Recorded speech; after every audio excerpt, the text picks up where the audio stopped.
Alright, this is a video about the Kimberley wood stove. I bought this stove in the fall of October 2014 from Iron Ash Sales in BC. You can go see Eric there. He'll help you out with whatever you need for this stove. I've been using it for 3 years, almost 4, and I'm just going to let you know what I think of the stove and stuff like that. I live in a mini home, and this is where it's not a real big mini home, it's a double wide, but I built this pedestal out of 2x4 for the stove, and then I put a sheet of marble, 4 squares of marble on there, so it's sitting on black marble.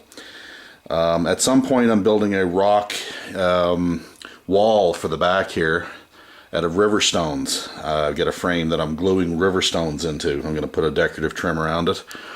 3-inch pellet pipe, double walled with the ceiling flange.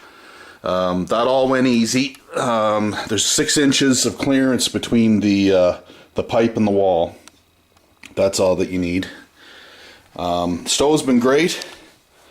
Works really well. The trailer is 68 feet long. It's 16 wide, and this room is fairly large. It's open concept, 20 by 20, and it heats it up lovely in here when this thing's running on high. I'll just show you what's involved in cleaning it. I haven't really cleaned it in a while, so I'll show you what the deal is. Just remove this, it comes right out of there. Open the vent. Now your ash pan is under here. So all I do is stick my hand in. I mean, some people probably have a brush or whatever they want to use. Just sweep around, and there's holes down on the bottom in here. It'll fall down into the ash pan. So if you're going to use the stove quite a bit, which we do in the wintertime, sometimes we run it around the clock 24/7. You have to clean the pan about once a day. You have to clean the ashes out of it, which is not a real chore. You get used to it. So basically I just sweep in here. I use my fingers to dig out all the ash around the little columns in the bottom there.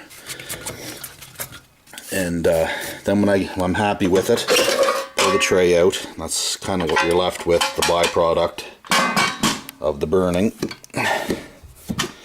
So basically I just dump it outside. I know you're probably supposed to put it in a bucket or something, but I don't really feel the need to do that.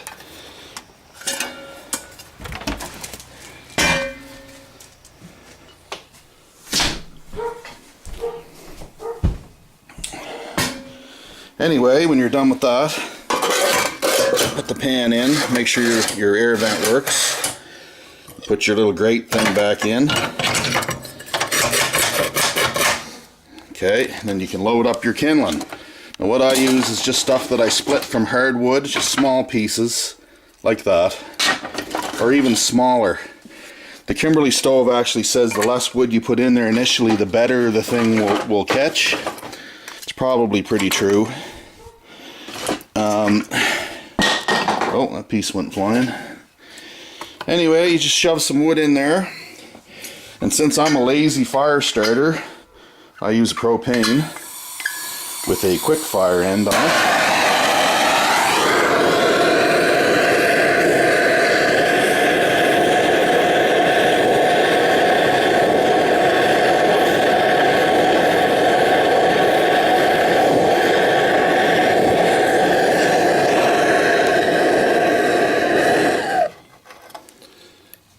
And then I just shut the door here, she'll catch. And then once it gets going really well, I put these pieces in.